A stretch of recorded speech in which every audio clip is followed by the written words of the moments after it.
about the old prophecy. And we all sing songs at the tavern of the fights that we have won. And we dream about our next victory. Come away, adventure calls today. And tomorrow we'll tell of our tale. Come away, we'll see that dragon slain. But before we go, let's drink one more ale.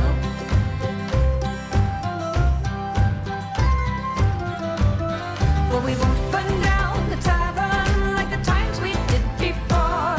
It was not our fault, we swear honestly.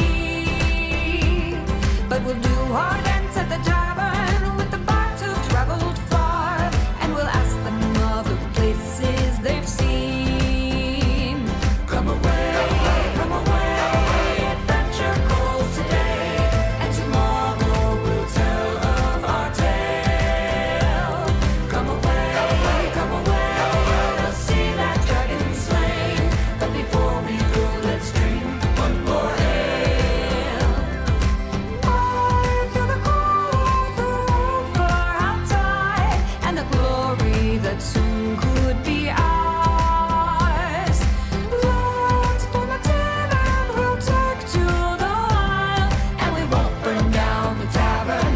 No, we won't burn down the tavern. No, we won't burn down the tavern. Come away, adventure calls today. And tomorrow we'll tell of our tale. Come away, we'll see that dragon slain. But before we go, let's drink. But before we go, let's drink. But before we go, let's drink one more ale.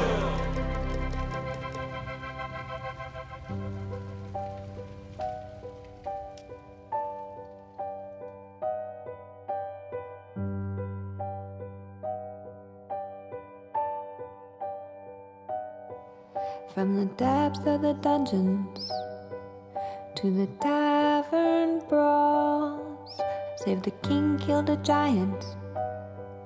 We've been through it all. I could fill up a tome,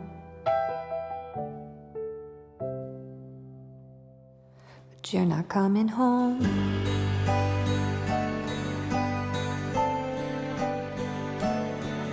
Well, we all saw it happen.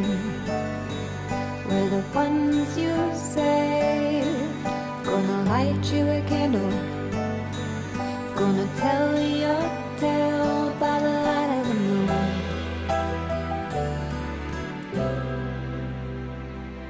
We'll remember you,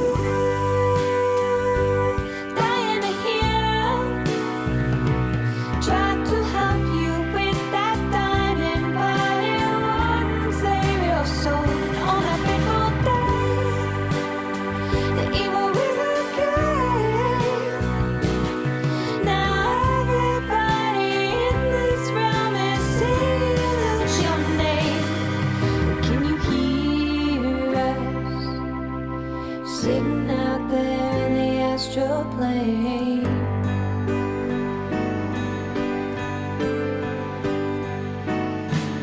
Our adventures together went to hell and back. Spent the day slaying dragons and escaping traps, but massive damage is done.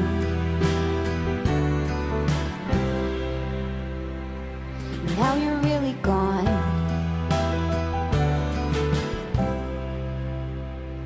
But we'll remember you, dying a hero. Tried to help you with that diamond, but it wouldn't save your soul. On that fateful day, the evil wizard came.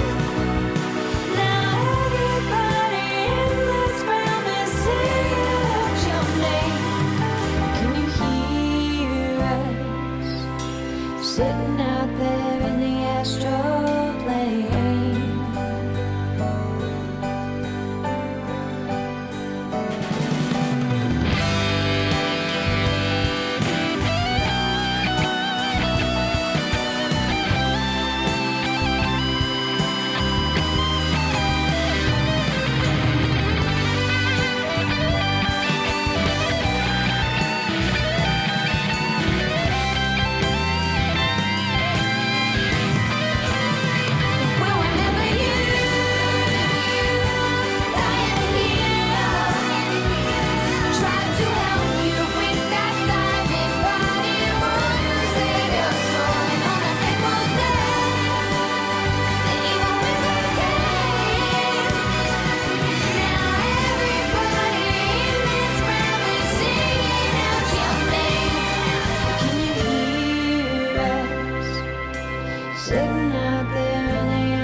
Can you hear us sitting out there in the astral plane?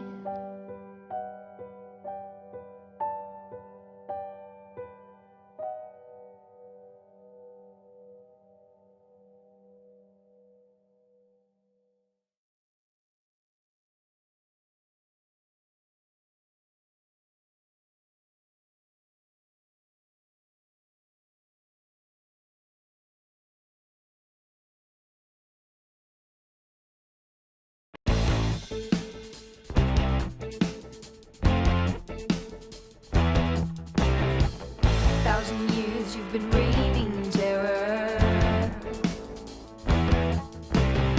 stoking our fears from deep in your lair.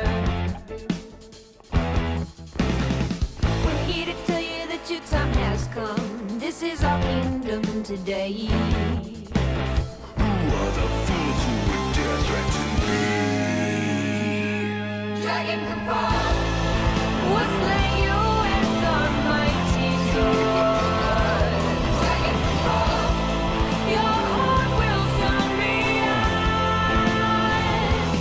Dragon can fall, you are the beast we're training for. We are the party who dare threaten you. We have no fear of your ancient power. Your rotten fire will not make us cower. We're here to tell you that the spells are cast. You will not last the night. You are the fools who will now feel my wrath. Dragon can fall, we'll slay you with our mighty sword. Dragon can fall, your heart will soon realize. Dragon can fall, you are the beast we're training for. We are the party who now will fight back.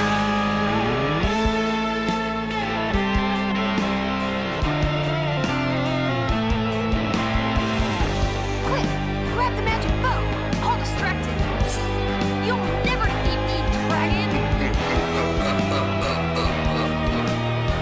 Prepare to meet your doom.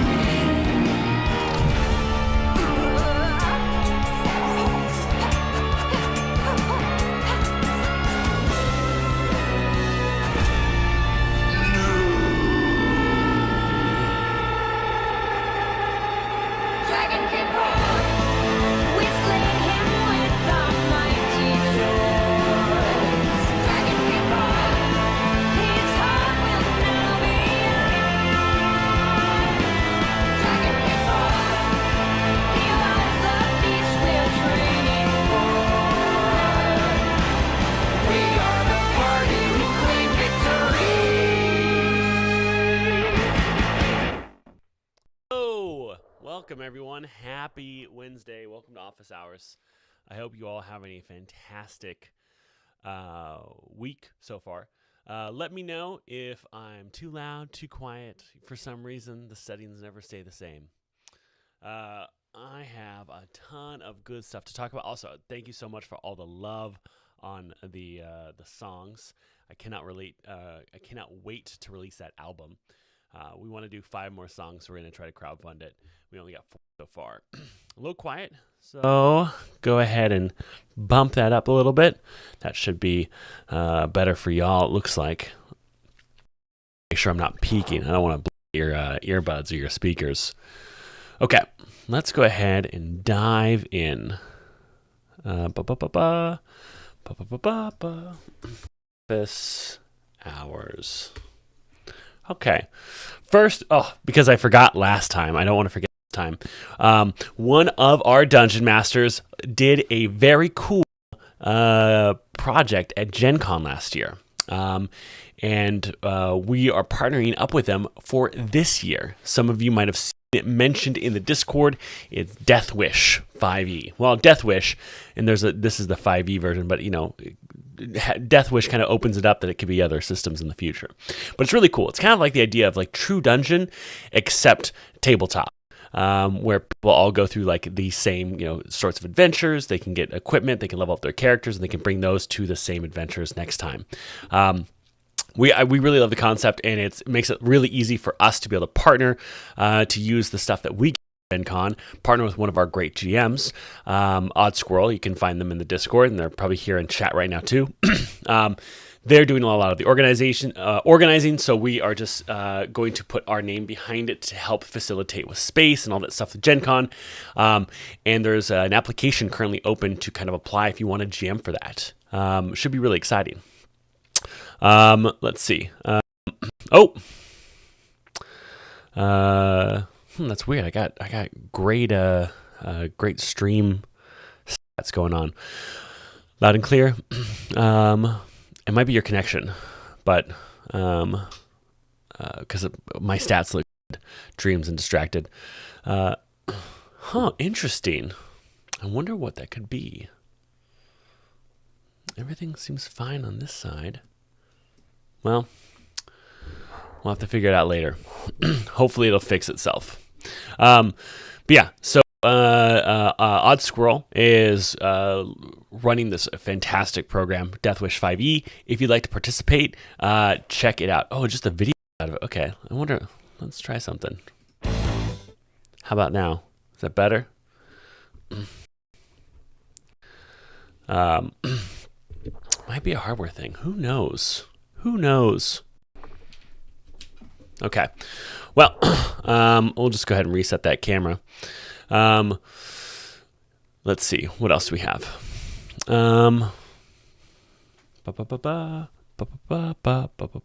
Looks better to me. Okay, fantastic.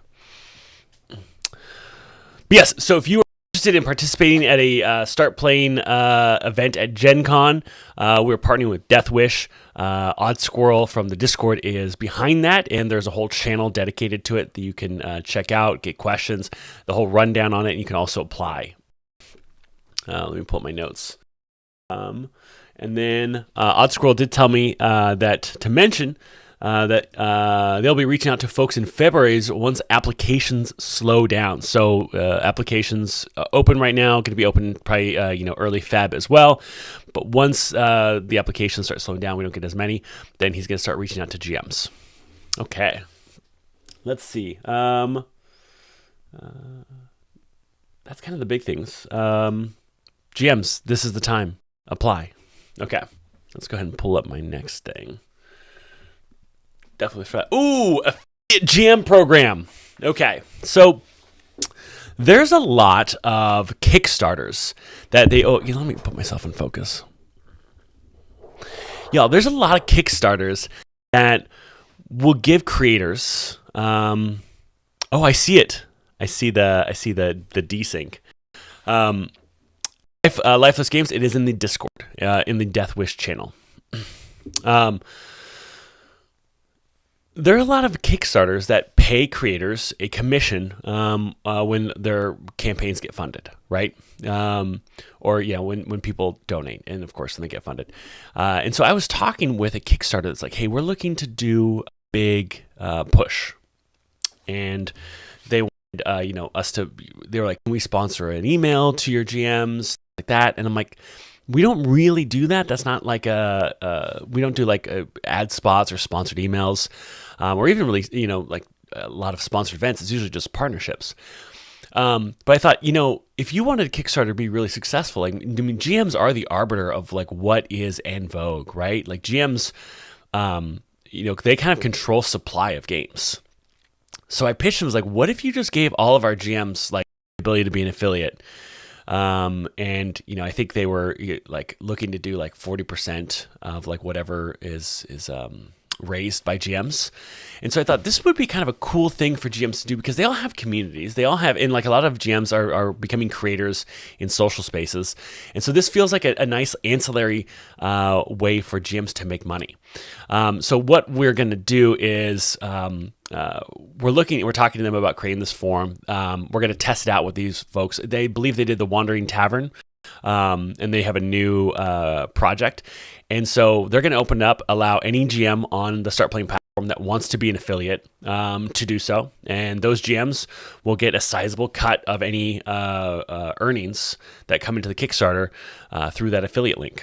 Let me know if you have questions about that. I feel that's pretty cut and dry, but some people might not be familiar with affiliate links, and so I'll go into that if need be. But it seems like a nice way for GMs to also make like some passive income by leveraging the communities they already have, and by, you know, whether it be like their socials or their Discord, etc. Okay. Any questions on that? Pretty easy, right? Referral programs in general are great, and I hope to see more stuff like that in the future. That sounds amazing. Okay, lots of love. Perfect. Okay. Let me move on to, we recently rolled out a new payment limitation where only 15% of your,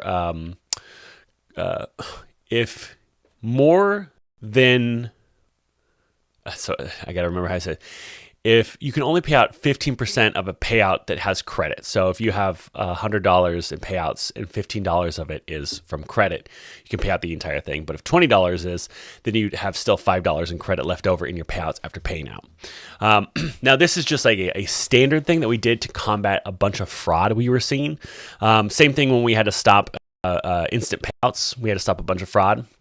But our team can manually make adjustments if need be.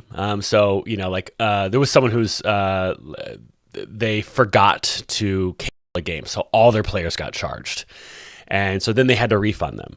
But then all their players had credit, and so they paid. And so, you know, I told them, just go. Our engineers can go ahead and make a one-off to fix that. They're going to make something that's a little easier for like our CX teams to be able to like manually make those changes, because 99% of GMs who end up with this are not the reason we're doing it, right? So there's like some admin tooling to, you know, kind of help override this. But there is, 2% of people that are affected by this. Around half of those people are fraud. And so we just need a way to combat that so it didn't scale. Because the worst thing to happen is if we don't find the way to plug the exploit, is that someone finds a way to scale the exploit, and then all of a sudden we have $30,000 in fraud. And so we don't want that to happen. Huge to Sarah, who found this exploit and found the fraudsters that were doing it. But it's kind of been a back and forth. Okay. If I refer someone to players that like see it first, my question is about what you've encountered there. Question: would referrals payouts for GMs regardless the projects get DM Dan? Would referral payouts for GMs regardless if the project gets successfully funded? DM Dan, I don't think we'd be partnering with folks that aren't likely to have 100% funding. I think we have to, but no, you wouldn't. The way Kickstarter works is if you have an affiliate code. I'm sorry, folks that have questions about frauds. It looks like we had questions about the affiliate program, so let me walk back to that. So I don't have 100% details because this is a brand new thing that we're exploring. But to my understanding, Kickstarter is all or nothing, right? And the money that is generated comes from the GMs or the affiliate, the creator referring. So then that money goes to Kickstarter. If that closes, then that money that actually exists, and so the GMs will get paid for that. But I would not expect GMs to get paid if it didn't.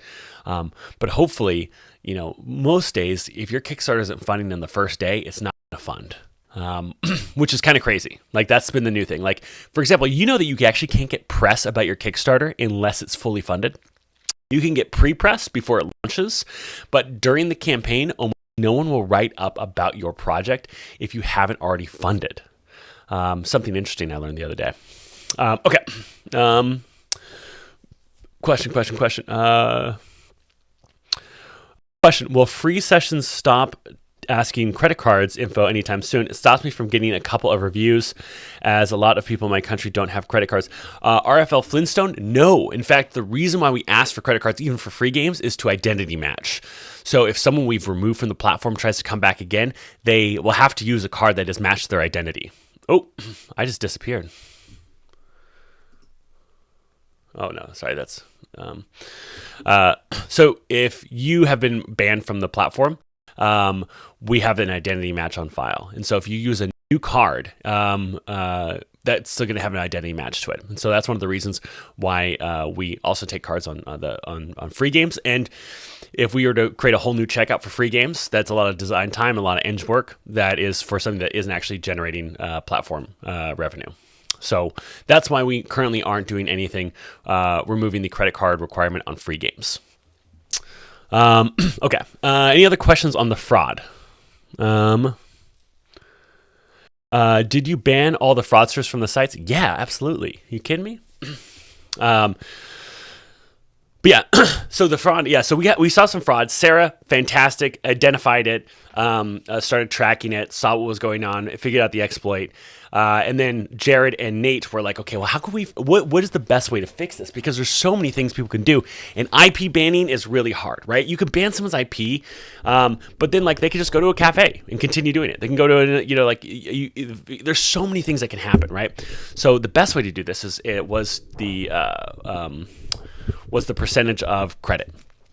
But if you are a GM and you're like, hey, like the GM I was using as an example, just reach out to support, and we'll go ahead and usually make an eng ticket, or the admin tool will probably exist to go ahead and make that adjustment. Because for the most, like I said, this affects 2% of payouts, and 50% of those are fraud.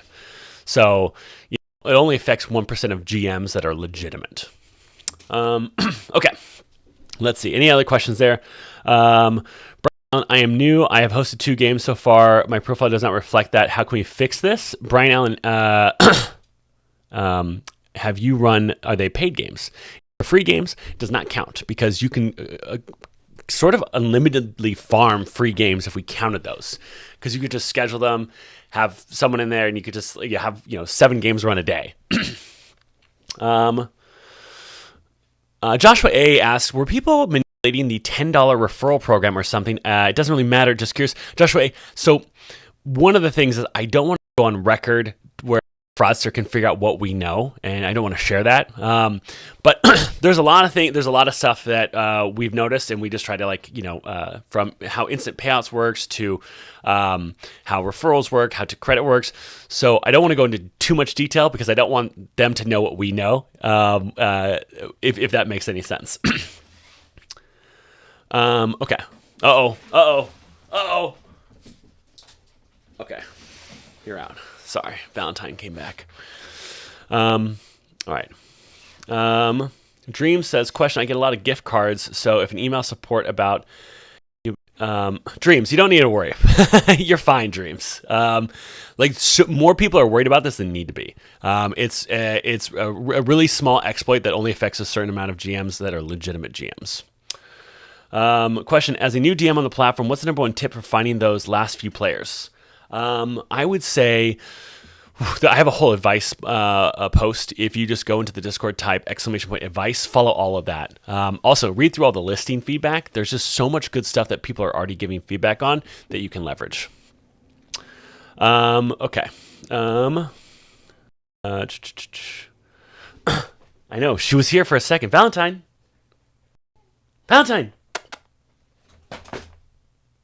They want to see you.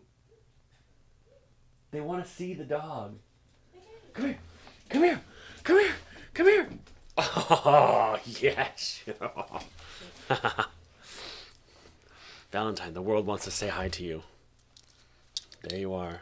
Yes. Very good dog.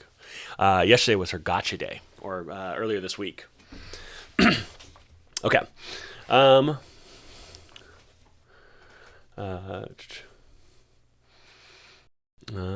Yeah, and Dragon Master Roy, totally, it'll affect you maybe twice a year, but if it does and it's a problem, just reach out to support and we can take care of it manually for you. But the thing is, if a fraudster messages us and we go to verify, oh, let's go and check out this account, oh, well, now we caught you in the act, right? So, let's see.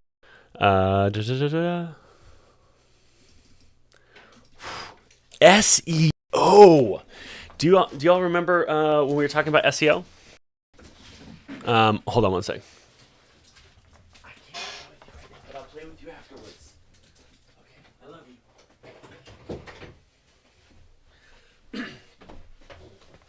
So last week we were talking about SEO, search engine optimization. Now, there are hundreds of games that have long tail audiences. So think about it like this.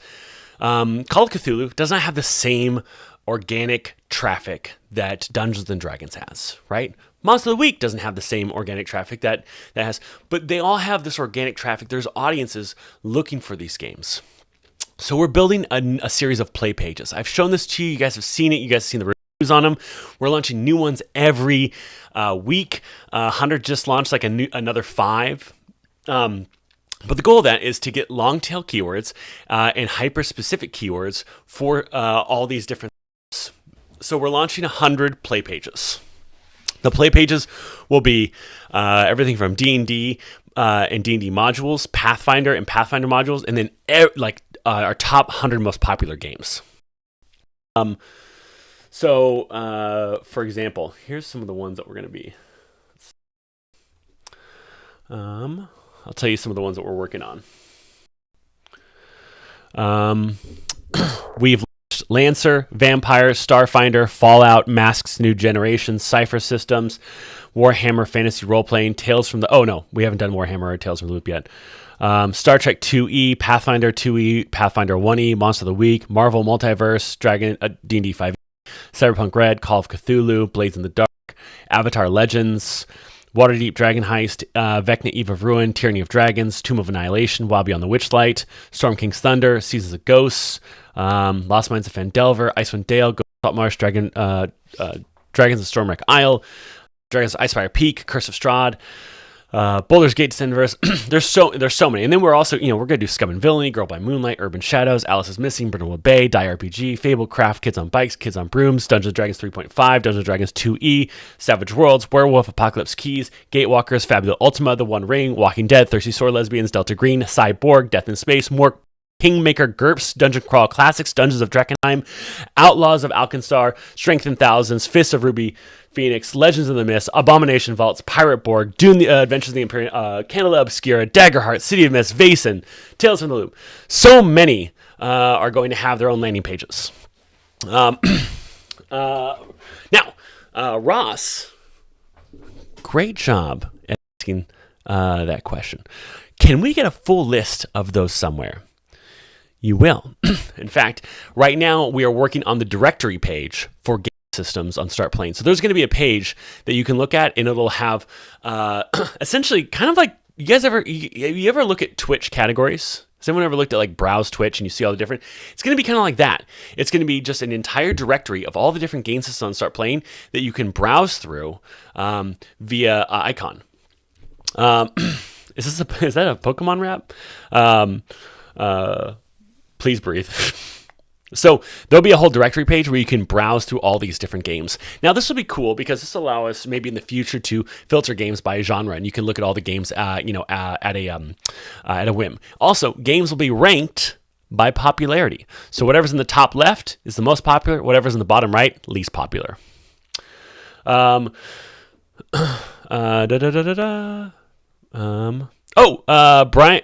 Welch, actually Dragon's Bane is definitely in there.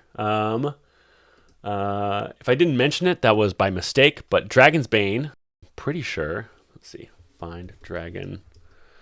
Yeah, Dragon's Bane is definitely on there. Next to Forbidden Lands, Thirsty Sword Lesbians, a few others. But what we notice is these should help a ton with every other game system. Think of it like this. If we can target one page that can get, maybe 10 customers a month because they find us on Google from that, we have 100 of those. That's, 1,000 new customers every month that are coming just to these pages that are always there. And then the idea is like, well, how can we optimize it further? And then also building out retargeting tools if people are interested in those games to draw them to these pages rather than just a general search. Is there any use or benefit in dropping a review game system or module. Shattergot's Crypt.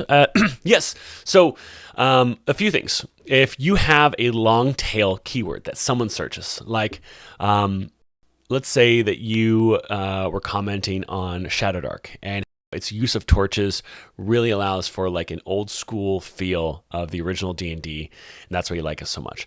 And someone's searching like, why is Shadowdark fun? Or they search Shadowdark like torch and fun or something like that, and they see that review, right? And that brings them to the landing page like, oh, this is cool. Oh, this is a GM. They run this game. Oh, great. Let me check their games out, and then let me message them. Having a review that you post also shows anyone else goes there like, look at these people who have actually run X amount of sessions of this game. This review is weighty. This review is important. And then we'll probably do something in the future when we redesign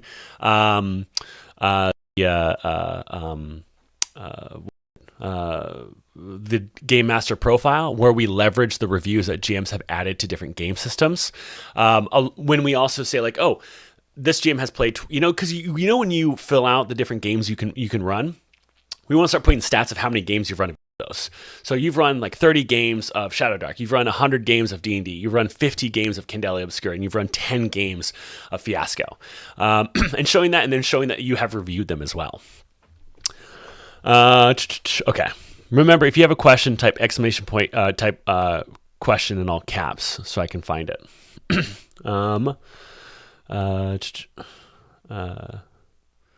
Yes, dear Sign, yes, reviews do show up in search engines. In fact, maybe I should show you guys a cool thing right now. You guys like cool stuff, right? All right. Let's see. Let's do.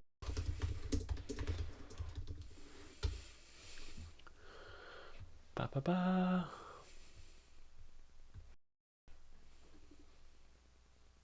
Oh, not yet. Nope. Okay. Let's try this one.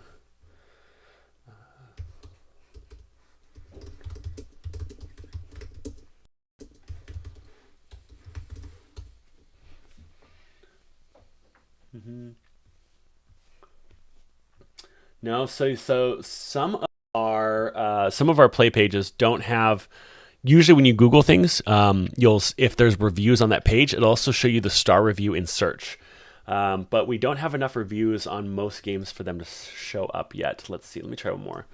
Cyberpunk Red. Ah, here we go. Okay, I'm gonna go ahead and share my screen so I can show you guys what this looks like. Window capture.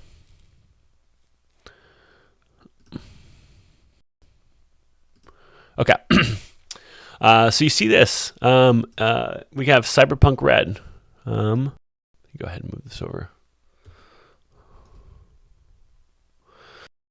You see the score for Cyberpunk is 4.7. That's based off of those 8 reviews. So the other thing is, like, we know that people search often reviews of game systems. And so we know that that's another place where they want to read reviews about it. So why don't we show them reviews from the people who are running these games all the time? You as a GM, like I said, you're the arbiter of supply, right? And, you can have a wonderful creator on YouTube talk about why they love this game. But it's also really impactful when we talk to people. Like, we did a bunch of interviews. A bunch of people don't care about reviews from creators. There are a lot of people who do, but there's a lot of people who they don't get their stuff from YouTube. They're like looking for blog posts, or they're looking for something they consume really quickly. And so a lot of times people go to Reddit, but then they're trying to suss through Reddit. Here, you're like, I've run 100 games of this. This is my honest review. And you can see from a third party has essentially said, yes, you've run 100 games of this. And that's really fresh in the sense of like, there's like Board Game Geek where you can say how many you've run, but there's nothing that says that that's true. And for most of these most of these platforms, people are being honest. But there's this third party that adjudicating the fact that, yes, you are an expert in this. Okay.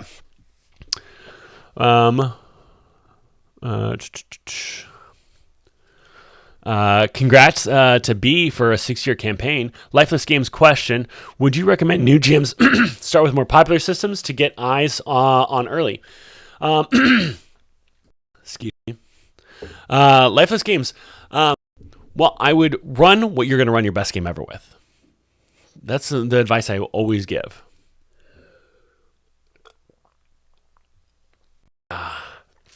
All right. I googled Cyberpunk Red. We're second in Google. Yeah, we're already seeing results from some of these.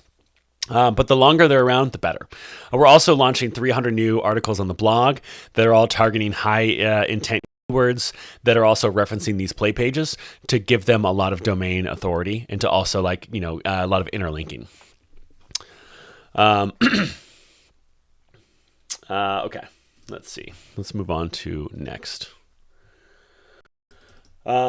Starter set, we're still testing starter set in A/B tests as far as CTAs, call to action buttons on the site. Yeah, some of you probably seen this in the top navigation. It says find GMs. It says learn to play. We're testing this out. We're probably going to run out a new test because we're seeing that the CTAs we're using are not drawing enough attention to the page. We know the page converts well, so we need to figure out how to address that. So we'll be running a new A/B test and probably testing some new CTAs. Let's see.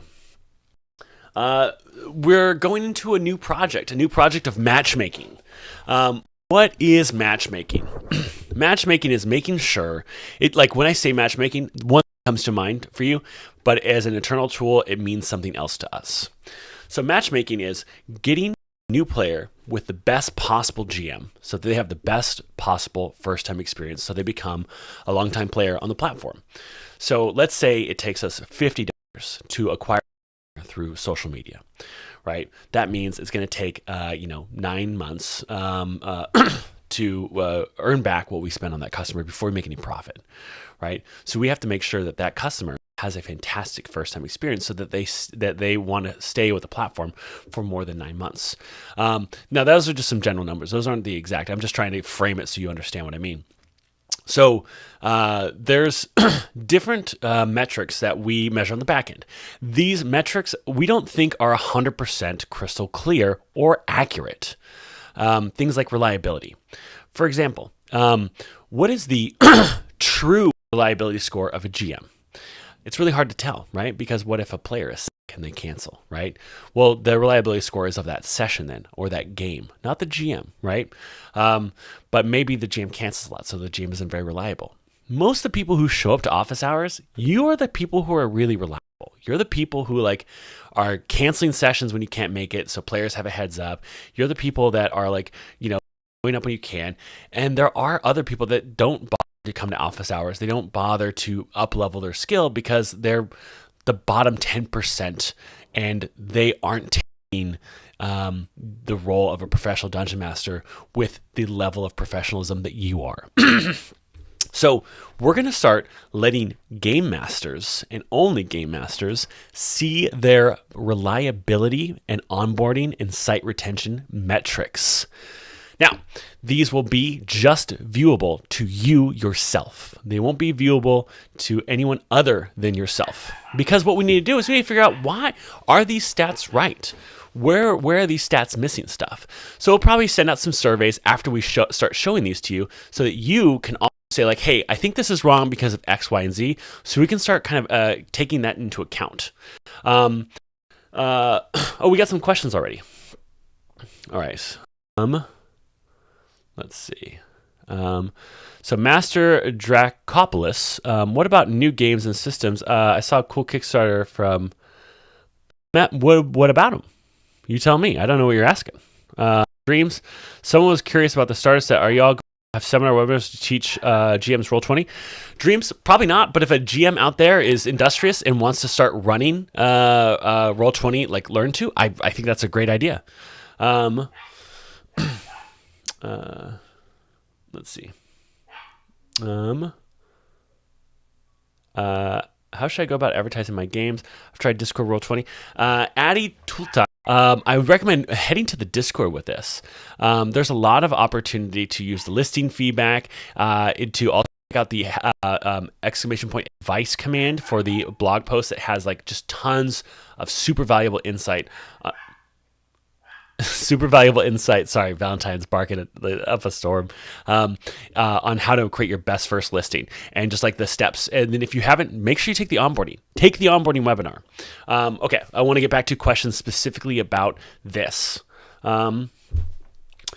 Is there somewhere to find out what the search metrics from different keywords look like? Some of us are pretty system style flexible and might want to respond to trends, fill the gaps. Lifeless games, the same data from September has pretty much not changed. So check out the blog post of the 50 most popular games on Start Playing.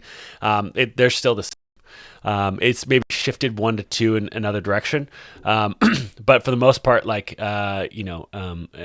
stayed the same. And you'll be able to actually see like what module is the most popular in for Pathfinder, D&D, and then the game system when we also launch those directory pages, and that'll update daily. Okay. So what are the different metrics? One, we're going to start showing you what is your active game reliability, and this is like, hey. You have a game scheduled. Someone joins your game. It's an active game. What is the likelihood that they play with you in the next 2 weeks? Now, we know this won't accommodate very well for monthly GMs. We might do something separate for that. But right now, we're going with a really broad approach, and we're going to calculate that, and then we're going to see what the feedback we get from GMs, and we're going to retool this metric so we can get a really good idea so that we can start saying like, hey, these are top GMs. These are incredibly reliable GMs, but we're going to need your help to figure that out. Your active game reliability. So what is the likelihood that the person who signs up for a game actually ends up playing that game within 2 weeks? That's for active. If it's an active game, they should absolutely be playing that game if something is scheduled in the next 2 weeks. If it's a pending game, what's the pending game reliability? So when someone joins a game, what is the chance that the game will then become active in the next 2 weeks? So that's your pending game reliability. And then there's going to be time to tilt. So this is the average time it takes for your games to tilt, i.e. have enough players to become active. And then there's going to be, let me see what the other ones are. There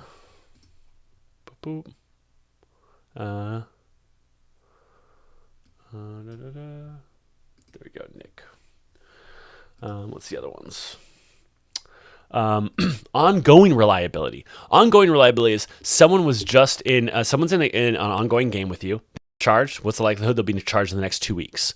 So this is again saying like, okay, this is when someone's in your game. What is your overall reliability ongoing? So there's like, when someone joins an active game for the first time, what's the likelihood they're going to play? Time to tilt. And what's the other one here? Tilt rate. What percentage of your games actually tilt? What is tilt? Time to tilt? That means having enough players for the game to run. And your tilt rate. So if you have 5 games listed and 3 games in a month end up actually happening, your tilt rate is 70%, 60%. And then your new player reliability. New player reliability. This is another metric. So there are GMs out there that are running starter set games, right? And they're running an incredible starter set game. And that person who plays in it has a great time. That GM also doesn't have a campaign that works for that player. So that player is like, I really want to play. The GM just doesn't have an opening that works for their schedule. So that player then goes and finds another GM, or that GM recommends someone to them. But that player ends up playing with someone else on the site. That GM who they play with first should still be recognized for giving that player the first best time experience that makes that player want to go and play with someone else on the site. That is the new player site reliability. So if that means you're a good ambassador of the site because you did so good that the person, yeah, I'll go play with someone else because I trust the site because of my first time experience with you. Okay, let me go ahead and dive into some questions and we can go a little bit further. Okay. Let's see.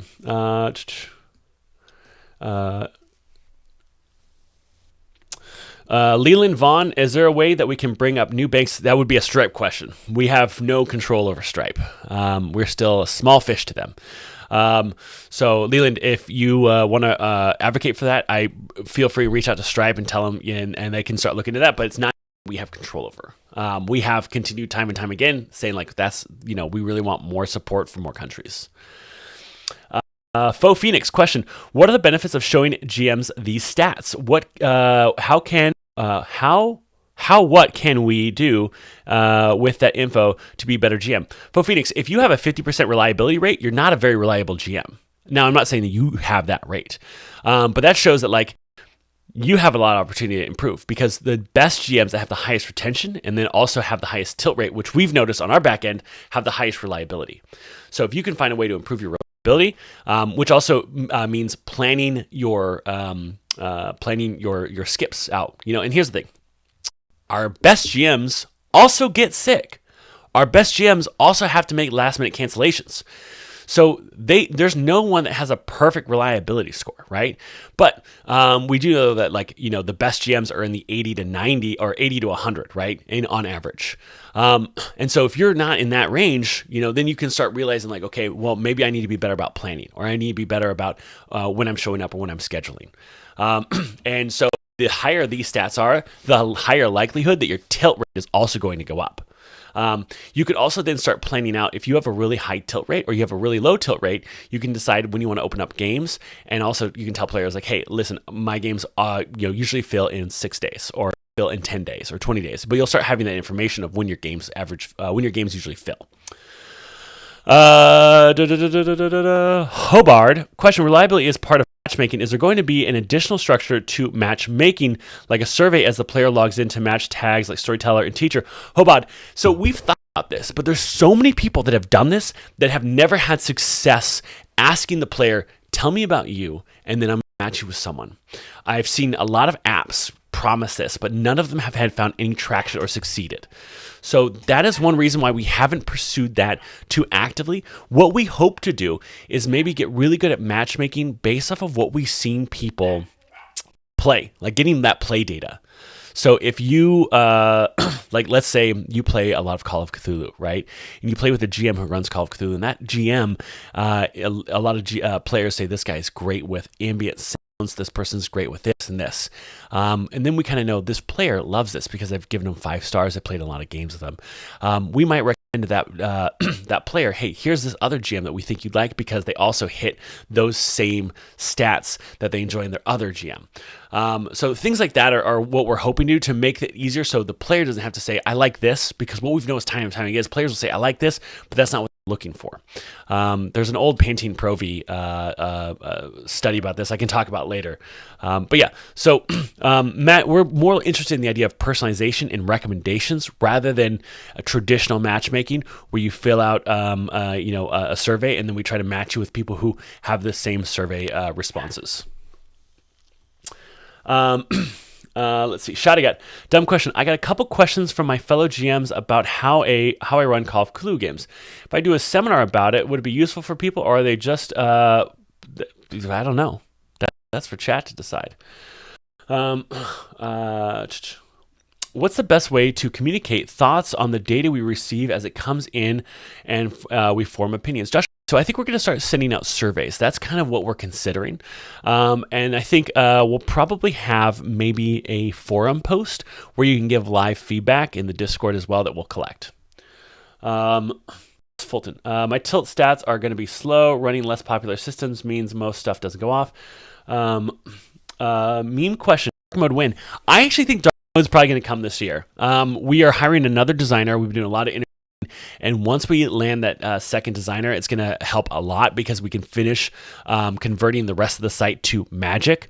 Magic, the design system, is what our design system's called, which is a play, of course, of Magic the Gathering. Our designer, Nick, absolutely loves Magic the Gathering. But the more of our site that moves over to the design system, the easier it will be to actually launch Dark, which every engineer on our team desperately also wants. I wouldn't be surprised if once everything is on the new design system, that an engineer just does it over the weekend. Let's see. Phoenix question: for the sake of these metrics, if we have a campaign go on planned hiatus, is it better to pull the listing altogether, set the pending, or to leave? So Phoenix, probably if it doesn't have any sessions scheduled, right? Because the real big thing is if you have a session scheduled and then that game doesn't happen, that doesn't feel very reliable. But if, let's say hey, we need to go on a 2-month break. Well, then you shouldn't have any sessions scheduled, right? That'd be silly. But that's exactly what we're talking about, right? Like, how do you handle hiatus? And that's why we don't. That's why we don't want to act on this data yet, because we know it's a really good rough, brush of quality, but we need to define it even further to account for a number of things so that we can find all of you and say like, yeah, you're a top GM, and like maybe give you a top GM badge or some sort of call out that says, hey, we verified this person. They have a great track record. You should play with them. And we also need to figure out how do we do this for new GMs. And so there's a lot of stuff we want to answer. And this is kind of the beginning of that, is showing some of these preliminary stats and then working through them to really refine them so that they're impactful, not only for the player, but also for you. Did you say this is going live? Ballpark? Copernicus? Probably before the end of February. My tilt rate is going to be dog water. Ideas I don't catch a lot of for various reasons. Keith Squirrel, I feel that. I list obscure games no one ever heard of all the friggin' time. Dreams, any question? Does this include player profiles? As a player and a GM, I'm very interested in this. The retention, no, it doesn't include player profiles, the retention metrics. Hobad, question, follow up on the question, as someone who's also plays on the site, how do we serve these recommendations to players? I'm not sure I've seen these. Hobart, I don't know what you're asking.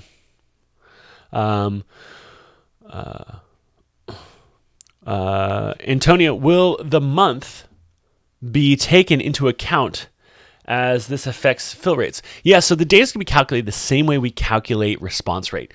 28-day rolling 28 days calculated every week. So we take 28 days of data, and every time we have a new week, we drop off the most distant week. I don't know how to say that. And then the new week, we calculate with the new data for the overall score. I meant for matchmaking, the profiles, that is. Okay, wait, I'm still confused. I'm still kind of confused what the question is. Hobart, you mentioned that the site recommends similar games to players based on the games that they have enjoyed. Yes, so Hobart, that is something I talked about that we will look forward in the future of matchmaking, instead of like the standard survey to survey and just match up responses. We would rather take all the data we're collecting right now and help create recommendations. We do not currently do recommendations or personalization. Sorry if that was unclear. Okay. So let me show you what this looks like. Boop, boop, boop. All right.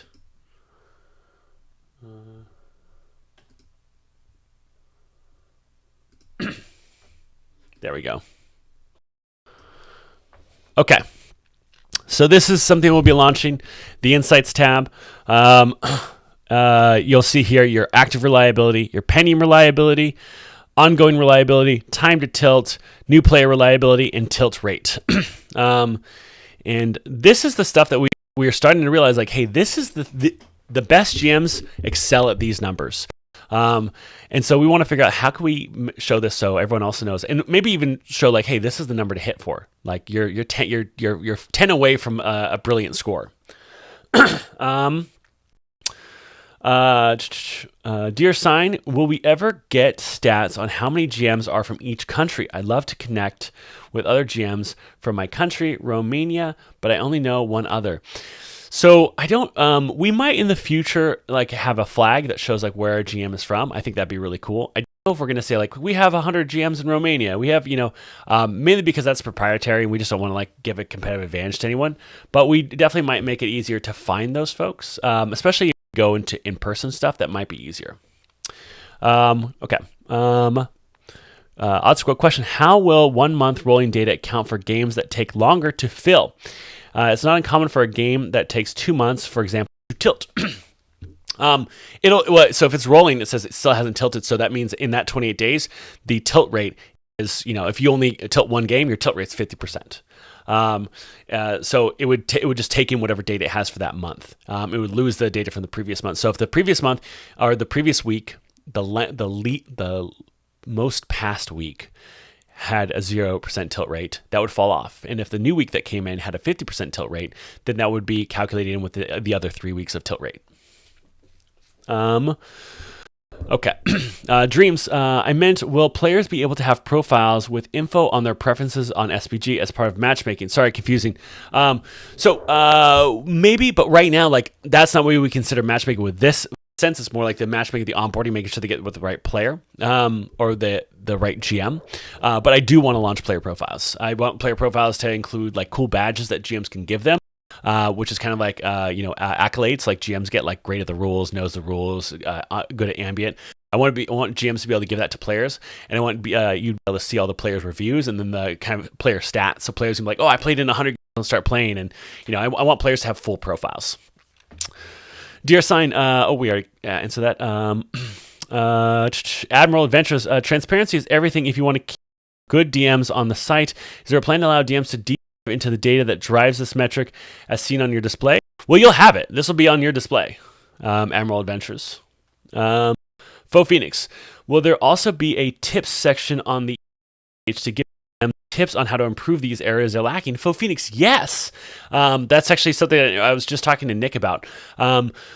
We are going to, when we realize like what can be actionable and what's driving down these, we want to create tips that make this actionable. But before we do that, we need to figure out what those are. And that's why we're kind of launching this. So like when we send out the surveys, I'm like, hey, why do you think you're this way? It's like, oh, well, I was sick. Okay, so we need to take account for that, or like, this happened, or a game fell apart because of a player left. Things like that help us kind of get a more realistic look about how to use this metric. So tilt rate won't be very useful for me. At least most of the time, I have several games on offer that simply won't fire right now. That's not a question. That's a statement.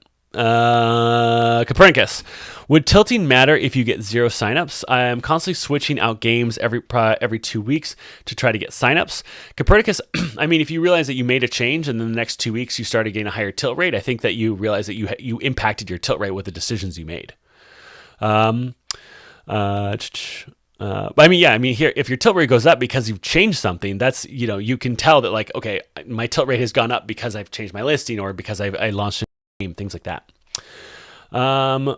Lifeless Games question: do you have a blog post or something like that shares more generic benchmark charts of where these numbers are now?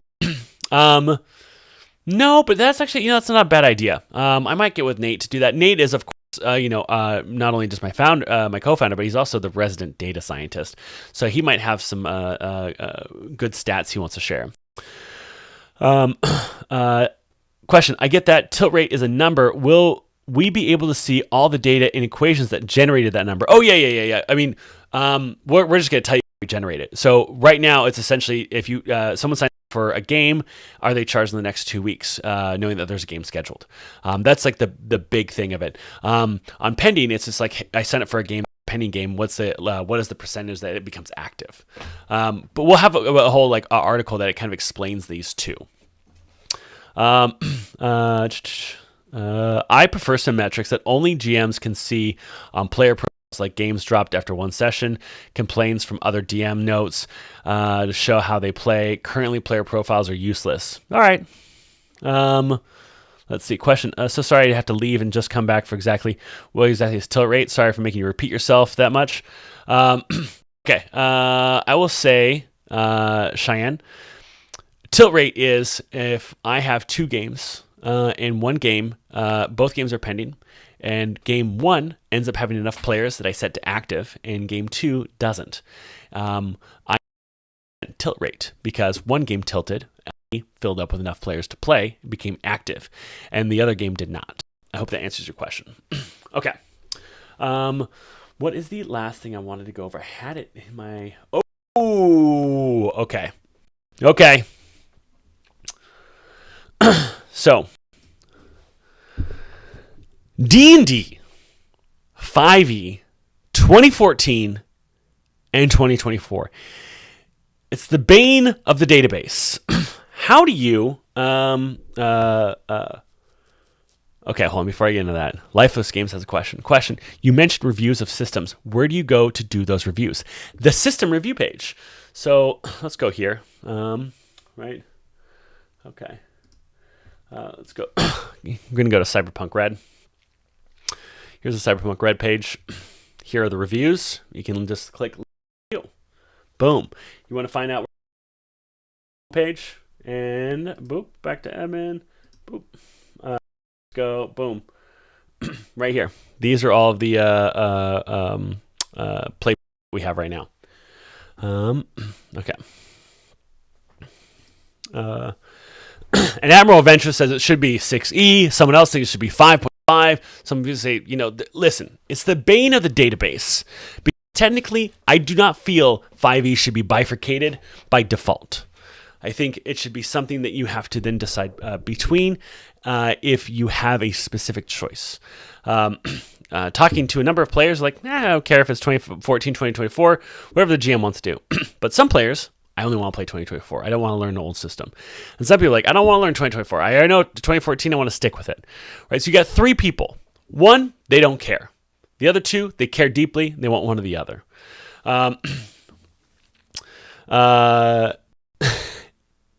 So what is the best way to approach this, right? And there's more people that are like I really want to play 2024, but also GMs don't have a standard way to say I'm running 2024. Some will put it in their title, some will put recruiting notes, but there's no clear way for a player to find this, right?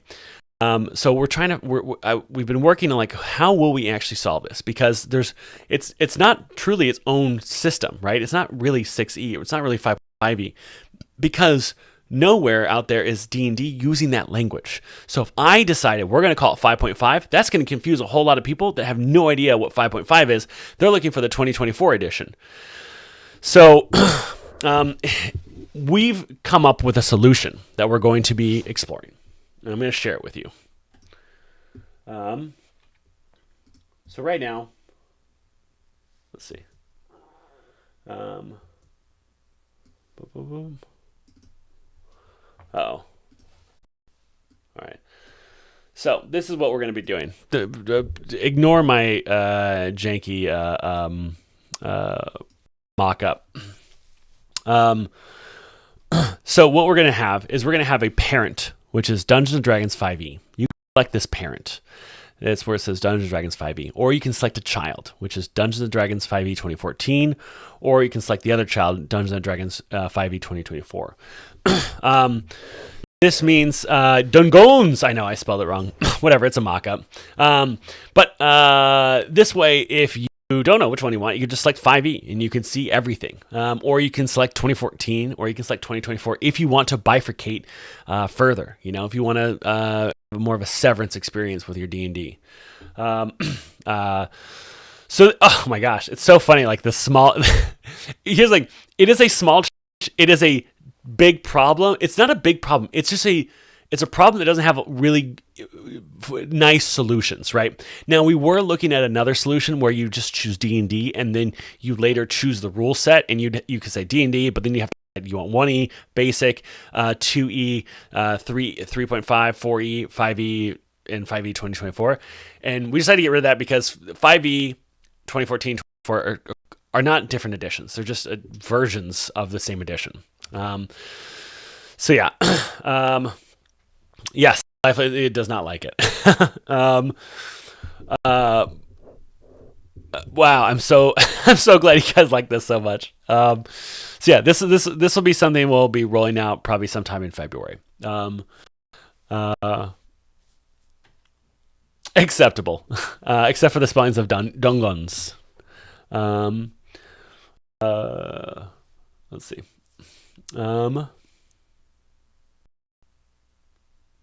Okay. Let's see. Let me go back to my notes. Oh my gosh, it's almost. Do I have a meeting after this? Let's see if I have to like jump real quickly. Oh, I don't. Okay, cool. We got a little extra time to do any general questions. Let me see if I got anything else on the list. Okay, doesn't look like it. I had a very cool conversation with press today. So hopefully something happens with us and Daggerheart. I'll keep you all posted on that. The Monster Manual event is coming, so get ready for that. Remember, if you're part of that event, you cannot run the game before the 4th. Do not run the game before the 4th. Do not put our relationship in jeopardy. Thank you. Appreciate you. Let's see.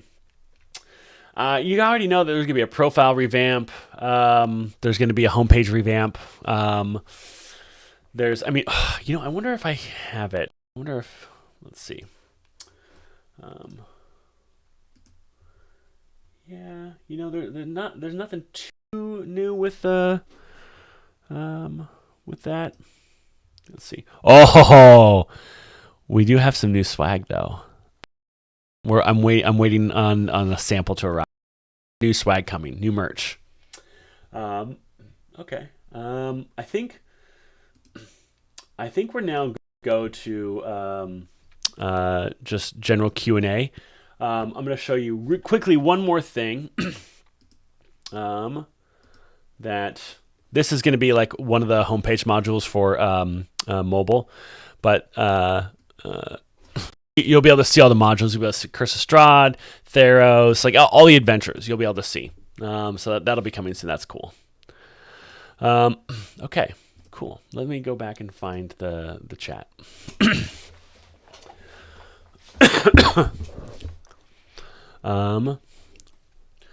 Okay.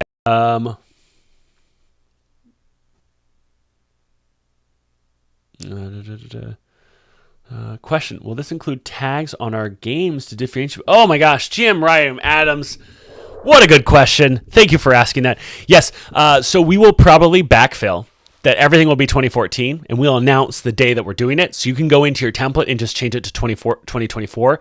Instead of tags, it'll actually be its own separate game, but then we're going to translate that into the search terms so there's a parent and 2 children, even though the children will be their independent.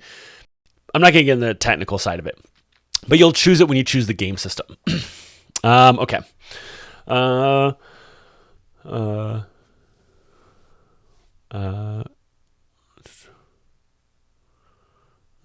Question: some third-party versions, Level Up, Tales of Valiant, are so similar. So, Keith Landing, that is true, but unfortunately, they can't be called Dungeons and Dragons, and that's why we couldn't quadrificate them. That's that word. I can't do that word. It doesn't want to fit in my mouth. It's like a bunch of rocks. Lifeless Games question: would there be any interest in broader game tags for the long tail games, i.e. rules, light systems, etc.? So we actually have something really interesting. If you start looking at the metadata we have on the game pages, we started listing in the different game mechanics. So for D&D, it's a D20. It's the D20 system. For Monster of the Week, it's the Powered by the Apocalypse. So we're looking at maybe doing something with systems in the future. Before the 4th, in what time zone? Karen M, that would be Pacific. Joshua A, question: will Tilt be shown to us just for us to improve our numbers, or does SPG plan to provide rewards to GMs with the best Tilt? So Joshua A, we actually don't know what we're going to do with this yet. We want to get the number to be exact, and we want to be able to really calculate that. And here's the thing: if we realize that this tilt rate is so exact, like we know what your tilt rate is, and then we can estimate what your tilt rate is. And we could, if people are like, I want to play in a game that's going to start soon, we can say we think this game is going to start tomorrow because of their previous tilt rates. Maybe not, who knows? But we want to first make sure we get these metrics down. We do love the idea of a badge that can call out that this is a highly reliable GM or a top GM, preferred GM, something that can reward all y'all for being on the ball and providing a great experience to players. Okay. Just popped in for swag. Question for the Monster Manual event: should we go ahead and set up our templates? Yeah, absolutely. Set up your template now so that you are ready when the game is here. Okay.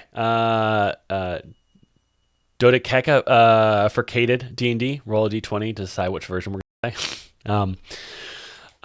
Avid says they want socks. Oh, merch. I was just like, that's a request. I'm not going to send you my socks, but you want... start playing socks. Okay, I get that. I'm about that. I got no merch to share with you now, but I will tell you, it's pretty good. It's pretty good. It's pretty good. It's pretty good. It's pretty good. Pretty good. We got some time for general Q&A. If you guys have anything else, and we'll go ahead and call it at 2:10. I want to start playing hat for Waffle. There actually is a hat coming. pretty cool hat. It's too big for Waffle Baby, unfortunately. I really wish it was supposed to come today, and it's not here. But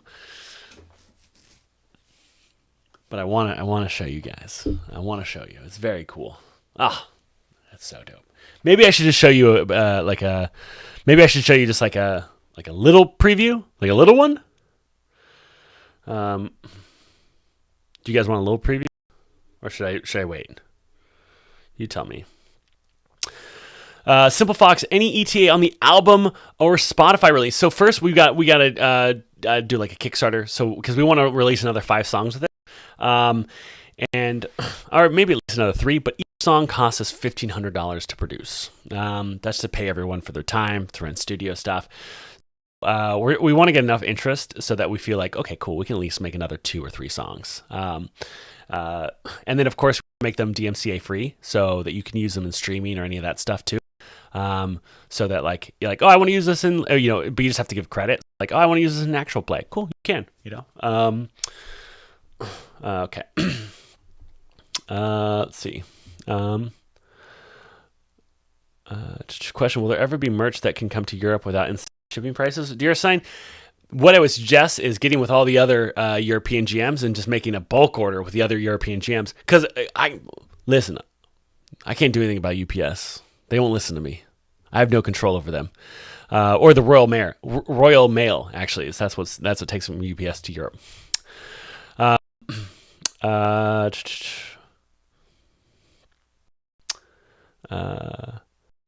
The most caring and thoughtful company service I've ever had. With pleasure being part of it. I'll never company service right. Oh, thank you so much, B.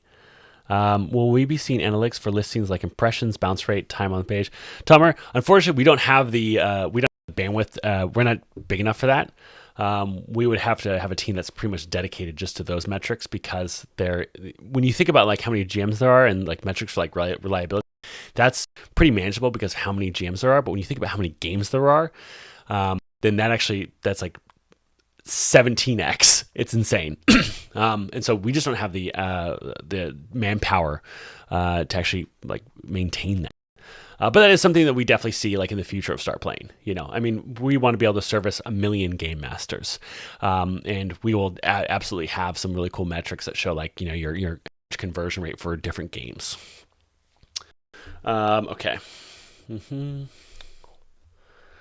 Let's see if I can maybe find a photo of it. All right. Oh, there we go. Okay, what do you think? Do you like it? Is it cool? Oh, you can't see it. Too bad. Let's see.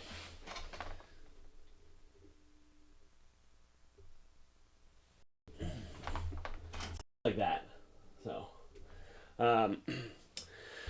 there's some more to it too. I'm not showing you the back yet, but it's gonna be a great shirt. Okay, I think it doesn't seem like anyone has any other questions.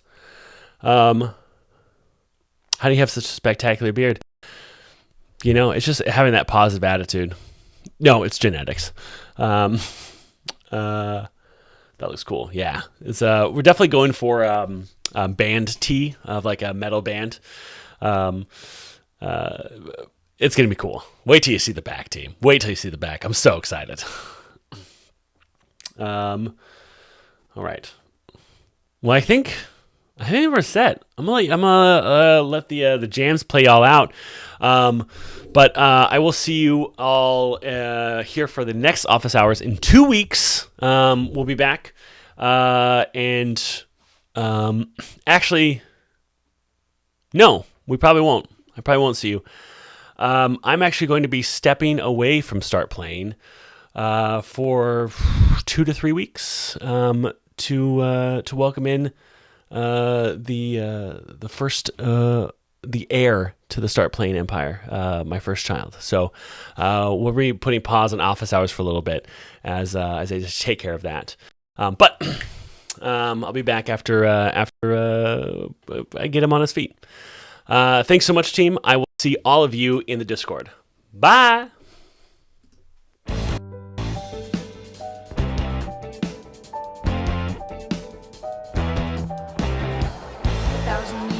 You've been raving terror. Sticking up ears from deep in your lair. We're here to tell you that your time has come. This is our on down to the tavern for trouble and for fun, and to talk about the old prophecy. And we all sing songs to the tavern of the fights that we have won, and we dream about our next victory. Come away, venture out today. It's another beast we train. Come away, democracy and dragon slain. But before we go, let's dream of your own power. Your weapon fire will not make us cower. Burn down the tavern like the times we did before. It was not our fault, we swear honestly. But we'll do our